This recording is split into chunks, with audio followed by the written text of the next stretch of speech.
Thank you, Mr. Shima. I will now call the case of State of Kansas versus Angelene L. Calvert, case number 126798. Counsel, please come forward, and when you're settled in, you may begin your argument.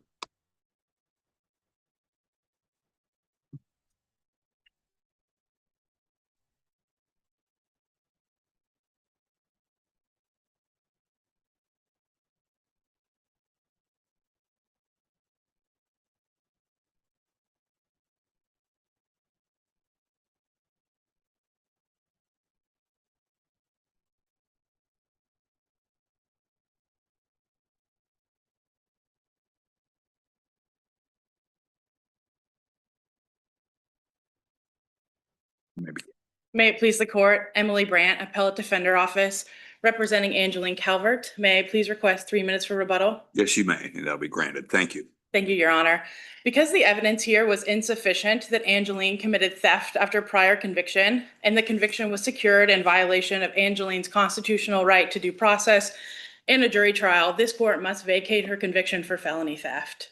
Angelene Calvert was convicted of felony theft based on the allegation that she had 2 prior theft convictions in the last 5 years preceding her current offense.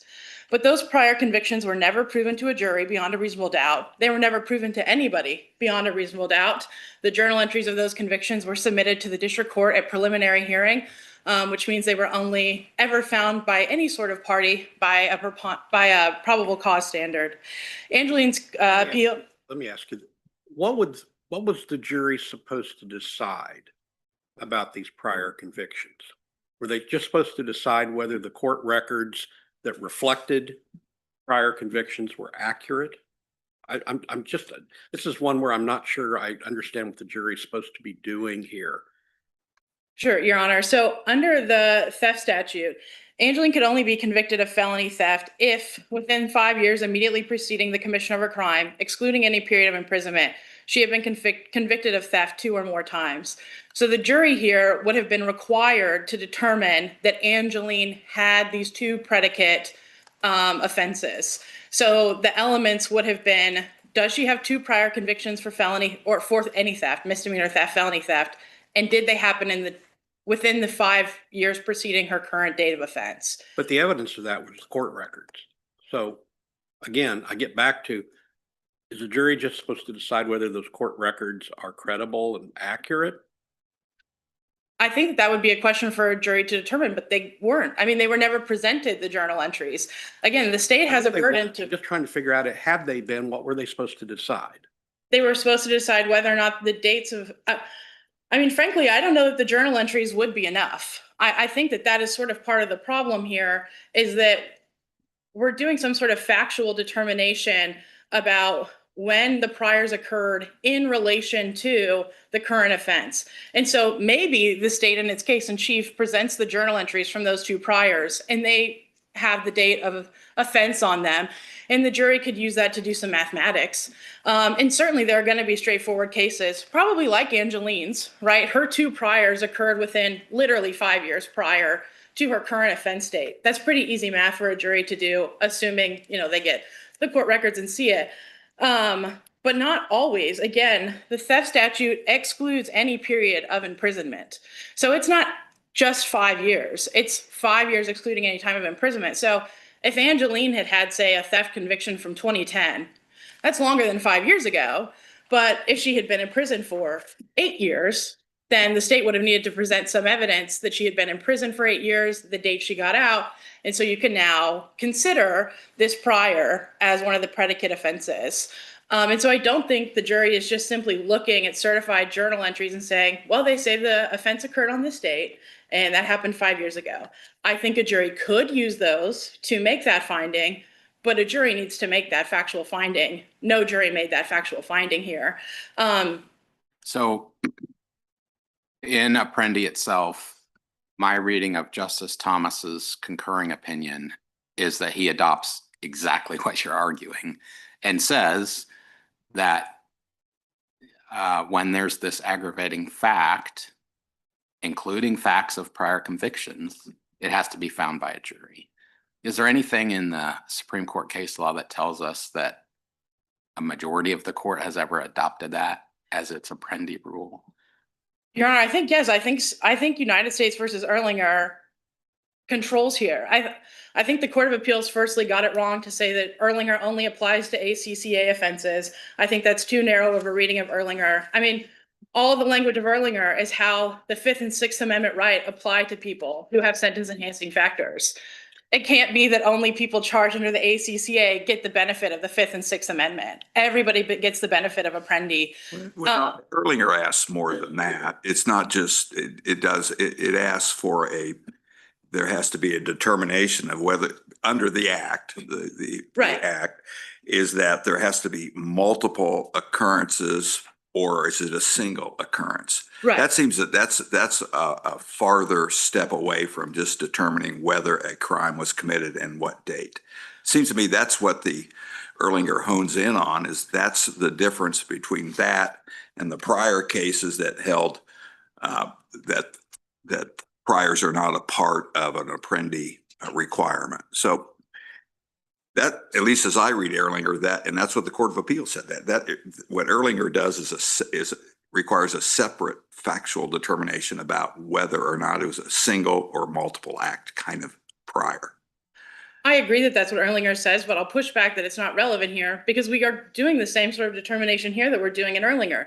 Again, in Erlinger. Like, is Angelene's case more straightforward in Erlinger in the sense that, again, it appears that her two priors literally occurred within the 5-year period? Yes, but there are going to be tougher factual questions if the defendant in question was imprisoned at any time prior to their current theft case. So Doesn't Erlinger explicitly acknowledge that the exception allowing sentencing judges to use a fact of a prior conviction is an exception to the Apprendi rule?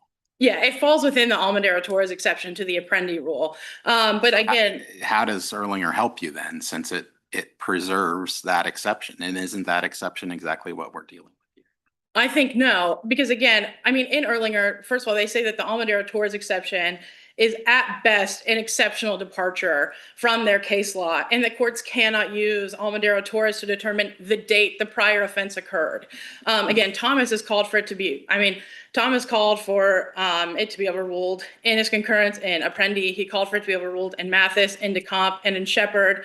And so I think that we have a majority of the United States Supreme Court saying nobody's asking us to overrule Almendarez-Torres. We're not going to overrule Almendarez-Torres, but it is an exceptional departure only to determine the fact of a prior conviction. The fact and the date of a prior conviction is what Almendarez-Torres says. No, I would disagree. I think that Almendarez-Torres is the fact of a prior conviction and the elements that you pled guilty to. I do not believe that the date of a prior conviction falls within what a sentencing court or a district court can factually find. Again, they suggest that date might appear on a journal entry, right? These so-called Shepard documents, the judicial file, plea, colloquies between the court and the parties. But we don't actually, looking at the face of a document, you might not actually know the date that a conviction occurred. I think, first of all, there are journal entries that don't say what date a conviction occurred. We get journal entries. I'm sure that you all have read journal entries that say the date of conviction, but you read through the judicial file and the plea hearing was actually held on a different date. So it's not simply looking at the face of a journal entry of judgment and going, it says the date occurred here and this offense occurred here, and that's 5 years. You are asking a district court to make a factual determination that an offense actually occurred on that date, and it is within the 5 years preceding the current offense. Or the conviction has to be. Yeah, sorry, the conviction. So I think that we do have it's not just the fact that it occurred on that date, which one I think should be proven beyond a reasonable doubt and wasn't here. Particularly, again, you see in Erlinger, judges may not assume the jury's fact-finding function for themselves, let alone purport to perform it using a mere preponderance of the evidence standard. And here, we don't even have preponderance of the evidence. We had journal entries of judgment that were submitted to the judge at prelim to bind over on felony theft. We only have a probable cause determination here. We have no stipulation. How does this not undo the whole pre-sentence investigation that's required to be conducted, and the courts look at that? Juries don't make determinations on priors on those. And how is your argument different from kind of undoing the whole sentencing guidelines, at least as it pertains to using pre-sentence investigations and prior convictions. We go to those all the time. It talks about the dates, talks about what act was committed. Sometimes that requires even a further look by the district court to determine person, non-person on out-of-state and pre-1993 guideline convictions. How's that any different? I mean, I think what you're asking is this is kind of a pathway to undo all that. Justice Rosen, I don't think that I'm asking you to go that far at all. Again, if we're talking about pre-1993, then you just look, does it occur before 1993? Here, you're not just determining the date of the prior offense. It's not just the date that the prior offense. It's the date in relation to the current offense, which I think is a factual determination that a jury has to make, particularly because the theft statute says it's excluding any period of imprisonment. And so again, it actually doesn't matter. So we have a DUI and it says and some of those are time restrictive on how the priors are done. That has to be proven to a jury? That's correct. I believe under Erlinger, that is correct. Again, I'm not talking about whether or not they count as convictions. Angelene's not contesting that she has prior convictions. I mean, she got up on the stand and said she had prior convictions for theft. She testified to that fact. So her argument isn't that these prior convictions don't exist. It's that the district court judge could not make the factual determination that they occurred within 5 years of her current offense to bump this from a misdemeanor to a felony. And again, no Kansas courts have looked at this since Hanks, which admitted that this is a sentence enhancing factor. And then Apprendi happened and we've never looked at it again. And so I don't know that we can say we acknowledge that it's a sentence enhancing factor, but a district court judge can just do that at a probable cause hearing. That doesn't seem fair under the Fifth and Sixth Amendment, particularly in light of Erlinger. This kind of strikes me as a careful what you ask for kind of argument, because it doesn't seem to me that if any defense attorney is going to want to have that evidence come in. So I guess my question is, if your position, your legal argument prevailed, is it subject to harmless error, and how would that analysis look in your mind? So I think two responses. First, I don't think it's relevant whether or not this could somehow prejudice some criminal It's defendants. not. It's just an observation. And again, they made the exact same observation in Erlinger, right? There's no efficiency in the Fifth and Sixth Amendments. You get your Fifth and Sixth Amendment rights to due process in a jury trial. And frankly, we have statutes that look like this. We have the criminal possession and a weapon statute. And guess what most criminal defendants do? Outside of the presence of the jury, they stipulate to the prior. And that could happen here, which Angelene did not do. She didn't stipulate to the priors. She didn't admit to the priors that they were within the last 5 years. She asked for a directed verdict on this. She asked for the jury to have to determine that the priors occurred within the last 5 years. So is it possible that this is not defendant friendly? Maybe, but that's for every single individual. I'm more interested in the defendant. harmless error. I mean, it would just a constitutional harmless error would apply to the argument if your legal interpretation is correct. I think yes, then. I mean, this court has held and other courts have held that Apprendi is subject to constitutional harmless error. I don't think that you can find that it's harmless in this instance for a couple of reasons. One, the jury had no opportunity to make this finding. Two, Angelene never stipulated. Again, she testified that she had prior convictions, but she never testified when those prior convictions occurred. So if you scour the record, there's nothing in front of the jury to make a determination beyond a reasonable doubt that she had two priors within the last 5 years, excluding any term of imprisonment. And again, there are going to be straightforward cases, and Angelene's probably would have been one of them. And this court has acknowledged that recently, for example, in Nunez, right? When you're talking about post-release and what you do, it's probably very obvious when a defendant is over the age of 18. A jury still has to make that finding beyond a reasonable doubt to impose lifetime post-release. It might be easy for the state to prove up these two priors within the last 5 years. Then they have to do it. Somebody has to make that factual determination beyond a reasonable doubt, because this bumped Angelene from misdemeanor criminal liability to felony liability. Unless there are any other questions, I'll save the remainder of my time for rebuttal. Thank you. Ms. Bragg. Ms. Kuhn?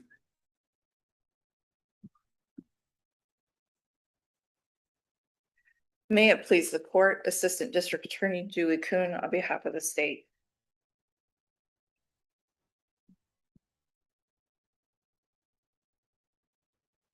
The way this was originally presented was as a sufficiency argument, arguing that the evidence was insufficient to support defendant's conviction for felony theft after a prior conviction because we did not present evidence of the prior theft convictions to the jury. My first point is that the prior convictions are not an element that has to be presented to the jury. They are located in the penalty section of the statute. And because of that, they serve only to classify the crime at the sentencing, at the time of sentencing from a misdemeanor to a felony. If that's true, why did the state treat the part of the theft, the sentencing of the theft statute on the value of the property as an element of the crime? Because the jury did get evidence on that. I believe, but I don't recall specifically since that wasn't the focus here. That was probably a part of the instructions, an element required. Well, I understand that. I'm Yeah. just saying, why? If the positioning of the prior conviction dates is in the sentencing part and the values in the sentencing part, the positioning doesn't seem to be relevant, which was the start of your argument. Correct. So I'm just trying to figure out why one and not the other, if positioning of the way the statute was written is important. And I believe it's because we have always followed, because we have Hanks, and Hanks has told us that because of the location of that language is in the penalty section, it does not make it an element of the crime. And because of that, the state did not feel that it needed to prove those priors to the jury. But you felt a need to prove the value of the property, which is in the same section. Correct. Is that because of Apprendi? I don't know that it's because of. Well, let's say that you had not presented value to the jury and just submitted it to the judge at sentencing. That would be a pretty clear Apprendi violation.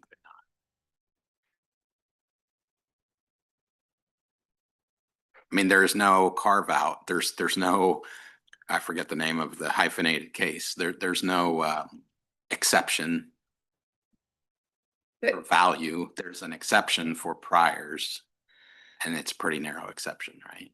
Right. The judge would not be able to make that value So determination. because of Apprendi, you have to submit it to the jury, regardless of where it falls in the statutory scheme. Yes. Okay. Yes. So that sentencing factor obviously was part of the elements, had to be proven to a jury. But the criminal history component that is required to enhance the penalty was not. And I'm assuming your argument is that it fits into that exception in Erlinger for recidivism, essentially. Correct. But why isn't the statute, which excludes periods of incarceration, does that make this unique and something beyond the exception that's been described by the U.S. Supreme Court? I don't believe so. And this is why. So it is our position that this is not an Erlinger situation. In Erlinger and Apprendi, both cases dealt with factually analyzing the nature of a defendant's motivation and purpose in committing the underlying prior crimes, their intent, motivation, what was going on. It required a qualitative analysis, requiring subjective discretionary determinations. Here, in determining that date of the prior convictions, you are inspecting certified journal entries, historical data, essentially, of a judgment which unambiguously indicates the date of a defendant's conviction. Then you do the mechanical quantitative finding based on math, and math is math. And So the periods of incarceration is just the similar objective. It's it's yes or no objectively based on the unofficial record. correct. It's not discretionary. It's not, you're not looking at motivation, intent, all of these other things that were necessary to look, that the court had to look at in Apprendi and Erlinger to make those findings, those discretionary findings. These are historical facts. Well, So, go ahead, Jess. so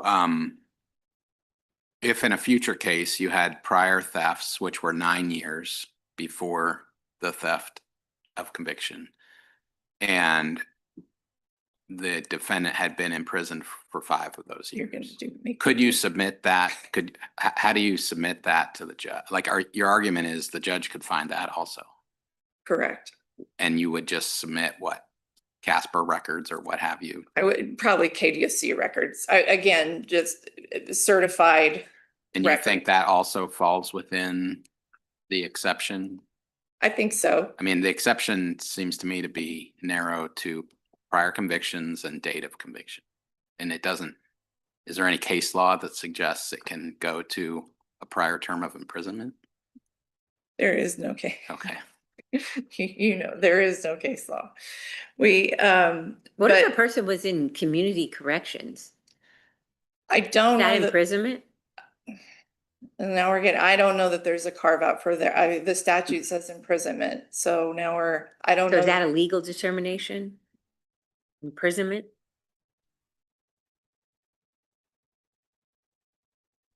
I don't know that I don't think that would count as imprisonment. Now I'm going into my jail credit world. Okay. that's- Yeah, I don't think that would count as imprisonment. So, but I think to your question, it would be certified records that would be presented to determine that. If we disagree with that conclusion, can you still prevail in this case? Disagree with, With the idea that a judge can make the fact finding about prior imprisonment?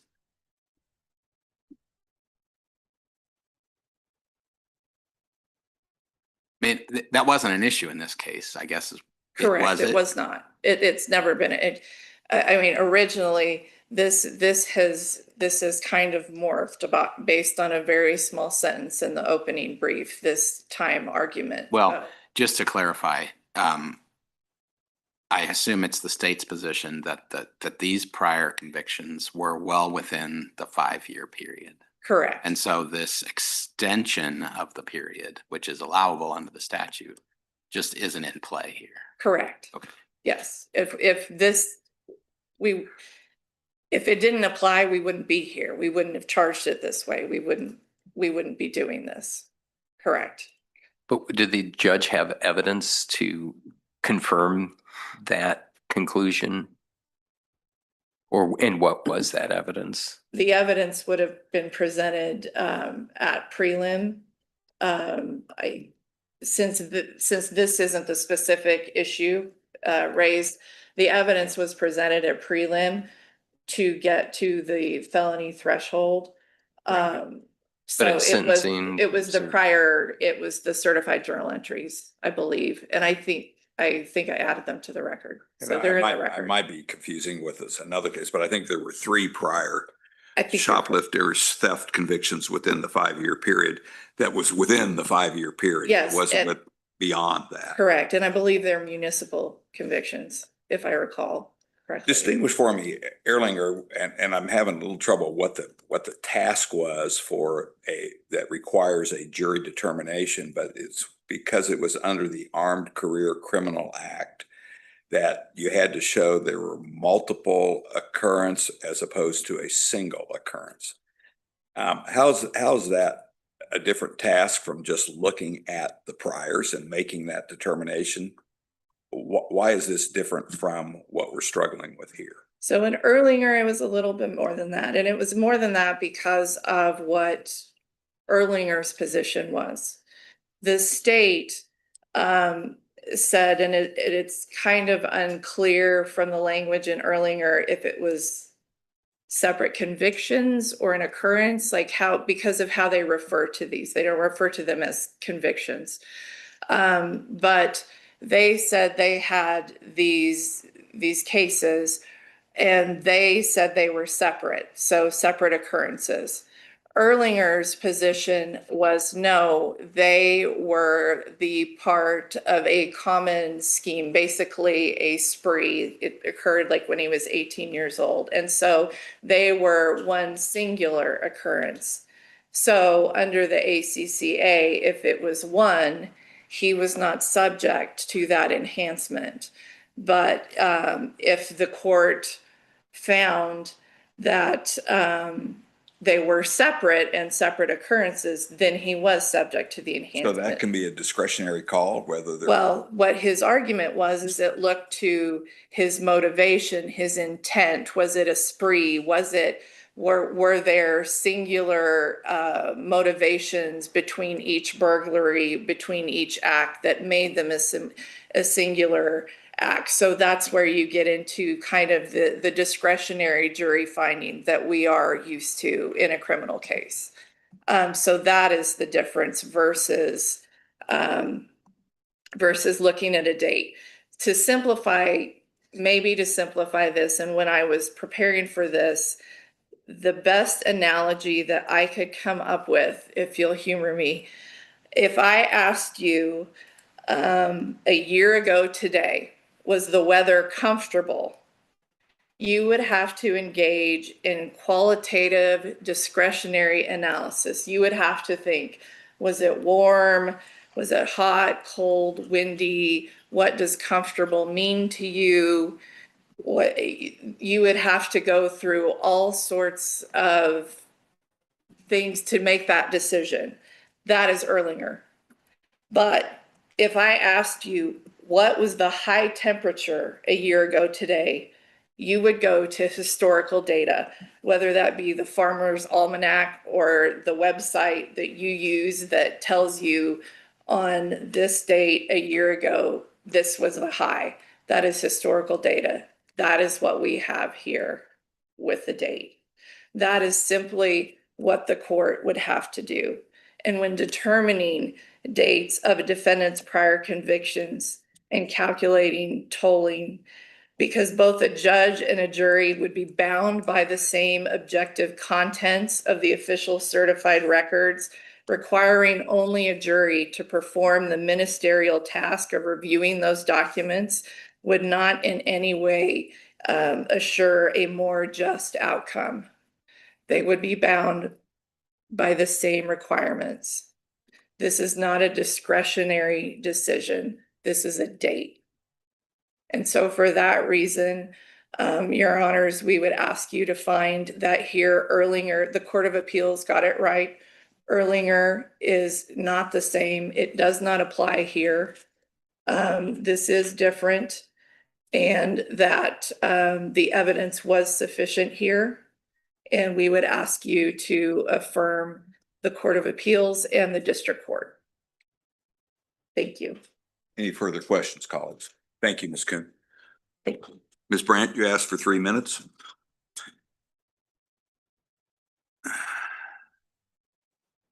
May it please the court. I'll just address a couple of the things here. I just don't think that we can say that we can hang our hat on Hanks anymore. I think that Justice Biles' point that the amount is also is within the penalty section shows us that we are living in a different world. And it really is a different world. Hanks is from the 80s. We had Apprendi in 2000. We have Erlinger in 2024. It is time to revisit Hanks. And we knew in Hanks that it was a sentencing enhancing factor. We just didn't have Apprendi. We didn't have Erlinger. And so I do think that this court should take another look at Hanks. I also think here when we say math is math, we're all lawyers. We get math wrong all the time. We do illegal sentencing challenges where we get math wrong all the time. I think as the state stood up here and tried to define what incarceration is, this is the exact problem that we're going to run into that I think is analogous to Erlinger. It's not simply looking at historical data, right? If Angelene had been held pre-trial on something that got dismissed, was she incarcerated for that time? And I don't want you to put your argument on hypotheticals that don't exist in this case. I don't know. I'm kind of listening to the discussion here. I can easily see an opinion here that says we express no opinion about what would happen if there was an extension, if there was some kind of argument about whether she was incarcerated or not. Your problem is simply dates. And the fact that the court records are used to confirm those dates. That's the state's argument that that the judge and jury would be looking at exactly the same thing and required to do the same thing. There's no discretion. So I think we need to stay laser focused on your case and not what might happen had she been in prison for another period of time or something. See what I'm saying? I do see what you're saying. I mean, respectfully, everybody gets the benefit of the Fifth and Sixth Amendment. And so I think that it is relevant that we're talking about a statute that could require factual findings. And I think also to your point, if we're going to be laser focused, they said this exactly in Erlinger. Often a defendant's past offenses will be different enough and separated by enough time and space that there is little question he committed them on separate occasions. Or here, there is little question that she committed these offenses within the prior 5 years. None of that means that a judge rather than a jury should make that call. There is no efficiency exception to the Fifth and Sixth Amendments. So to me, looking at Apprendi and looking at Erlinger, I simply don't care that you can look at the face of these and it looks like it's within the past 5 years. That's a call for a jury to make beyond a reasonable doubt. And in Angelene's case, that did not happen. It was found by a probable cause standard by the district court judge at the prelim to bind her over on felony theft. I mean, we're not even talking about a preponderance of the evidence standards. It's sentencing to determine the prior conviction, to enhance her criminal history score, et cetera. So if we are laser focused on Angelene's case, there is no efficiency exception to the Fifth and Sixth Amendment. And this should have been determined by a jury beyond a reasonable doubt, not by the district court judge, even if it is an obvious case. It must go to the jury. Elements may be easy to prove, but they must be proven, and the state bears that burden to do so beyond a reasonable doubt. So for those reasons, we would respectfully ask this court to vacate Angelene's theft after prior conviction for insufficient evidence, unless the court has any other questions. Any other questions, counsel? Thank you. Thank you.